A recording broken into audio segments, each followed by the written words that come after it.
Hello and welcome back to Haka Productions. Today with a brand new asset. So what we created? We made a new version, a modern version of our asset creator. From now you don't need fill up inspector listings. Now you have for creation two different graphs. For that I have pre-created some examples. Let's start with the test character.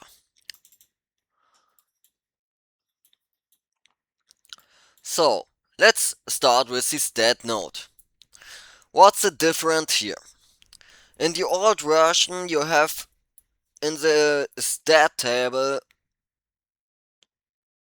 some systems that you can toggle and use in your own code for runtime. Or you use the player util asset, then you can get our runtime logic for the asset creator.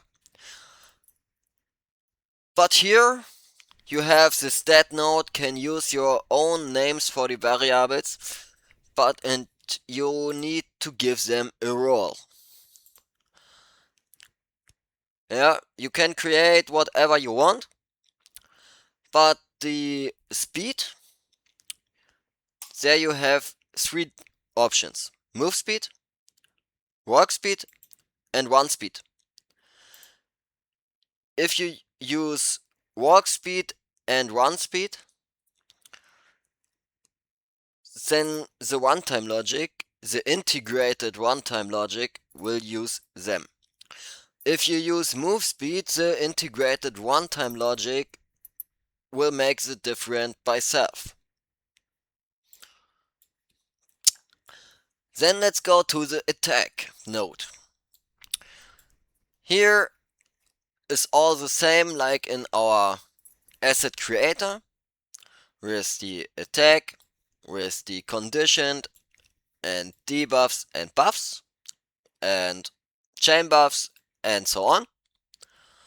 So you just give them a name, a description, a type, say the target tag, target stat, and if it is stackable or not. You can give it a sprite or a visual effect, and the same here with heal over time or whatever. Yeah. In the class node, it's the same like in asset creator. It's to collect the attack pool, and you will connect it to the output, to the character node. In the character node you have your evolution step with the stat points and your model, and here are some changes too. Here you can now create animations, or not create, here you can add animations. So just choose if it is generic or humanoid.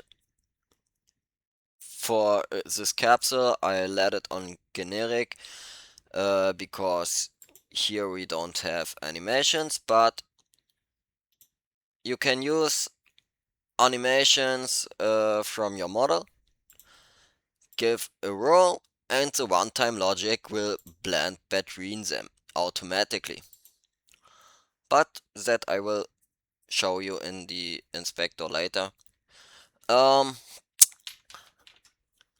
and in the evolution step is the same like in our asset creator. You give the stat points, give ideal attacks, generate stats,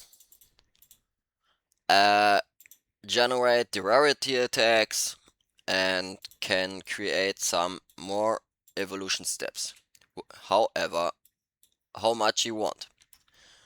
Let's save this. And if you choose the humanoid, you need the you need to set the import settings correct and create an avatar for this rig.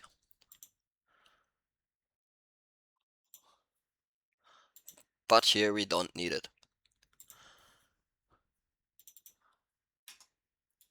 Here is the same for an NPC, just with another game object. And the items. For items is changed that are not longer just items, not longer just datas. The items can now be armor or self buffs or splash potions. So you give it a prefab, give it an icon for your inventory, a buy price, sell price, deck size, and so on. You know it from our asset creator.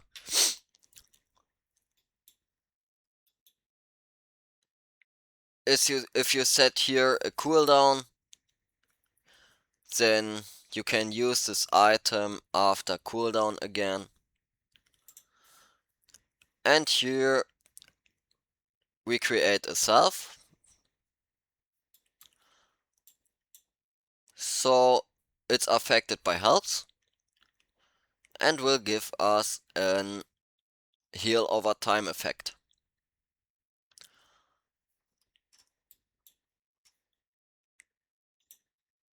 So how you create these graphs? Just a right click, create, Harker Productions and character graph or item graph. So now I talked about runtime logic, about integrated runtime logic. Yeah, that's true. For that, you just need two components. You need the AssetGraph player and the AssetGraph NPC. Let's start with the player. In spawn mode, you have the option to place your game object anywhere in your world. Choose this transform and your player will start at this point. You can choose fixed position to set the position by self. So override this position. Yeah. You can use random radius. Then you will use this position with a radius. Or you can use a random from pool.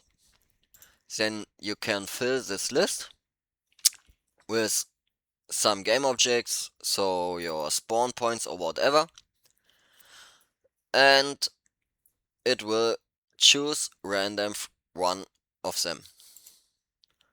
But let's set it on this transform.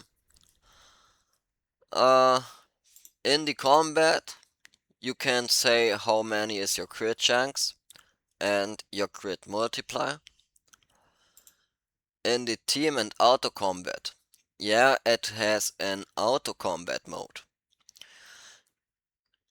You can have a lot of teams, so yeah, it's multiplayer erasable. You can use this asset for multiplayer games too. Just give them other teams, like have you an free for all game, then for all players other team number. Player control should be on, and auto combat you can toggle if you need it, or you can don't toggle if you want that the player need attack by self. So what will do on despawn on death?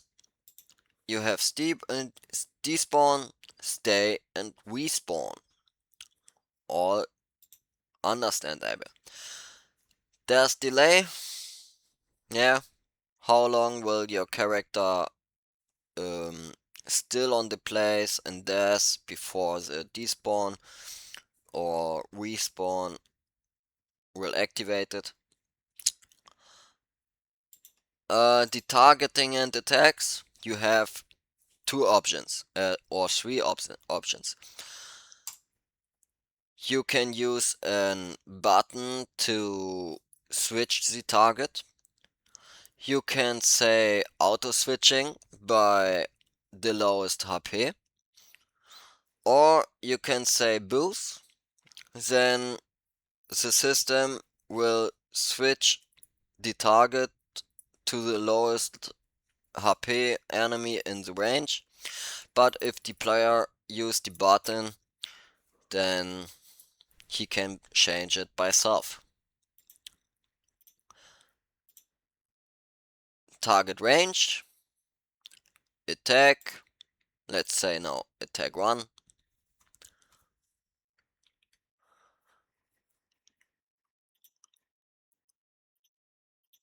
And here are on our controlled.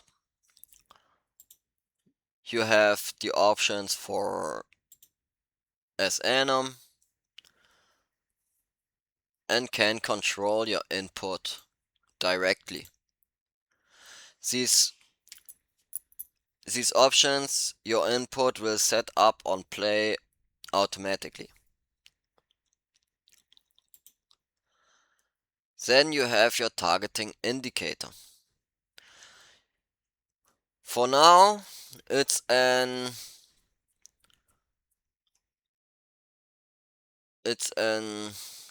how to say, procedural circle, just to show what is your target and what are the possible targets. But if you set the target marker, then you can change from circle to your own.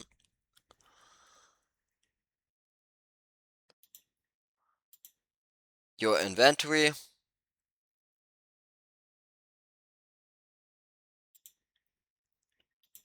and you have currency, yeah,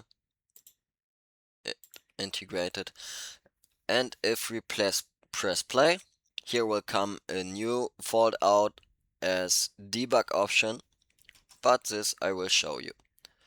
So, the AssetGraph NPC.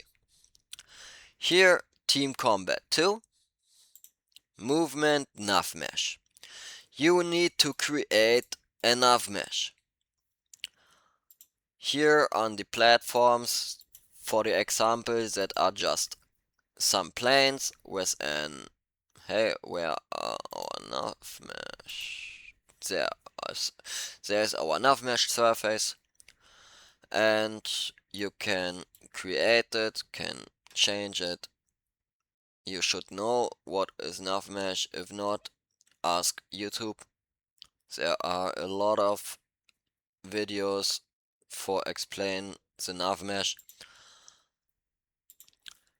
So the agent type, you can create some agents and can choose the agent type.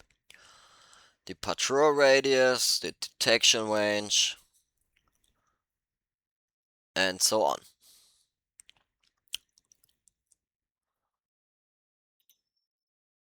The DOS,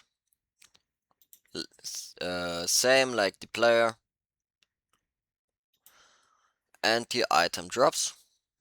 Here you just create an item, put it on in, and it has a drop pool. And on the events it's the same. If you want to show, let's say you want to show the damage indicator, like how many damage was done, and if it is crit or not. You can use it by code, or you can use this event, and then just create your UI to show it. Here now I don't integrate an UI script. For the inventory, I don't create an UI script, but it's all with Open API and with fully fully explained documentation with examples and so on. Or you can go on our website. It's will explain all perfect with examples and so on. So, but I talk along. Let's press play.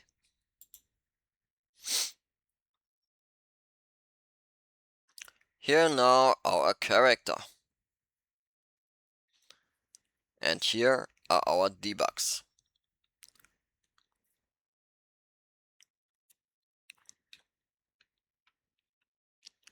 There are our target indicator.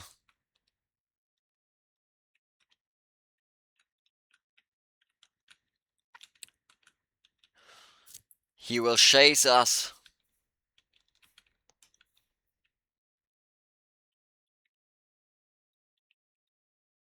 Now we're out of range.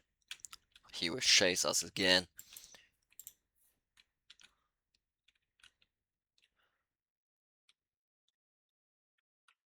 Now he should damage us. Yeah, see?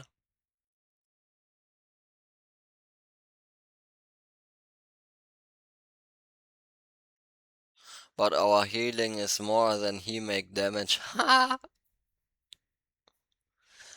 Okay. Let's damage him. Boom.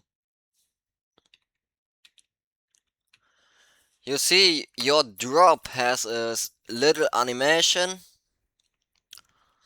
And if you drop it now, collect it now, then you can go in your debug settings or in your inventory if you have built it. Can set it on the Craig slot 1 or whatever. And now let's use the 1. Bam! Little animation, and we got a buff. None. Why none?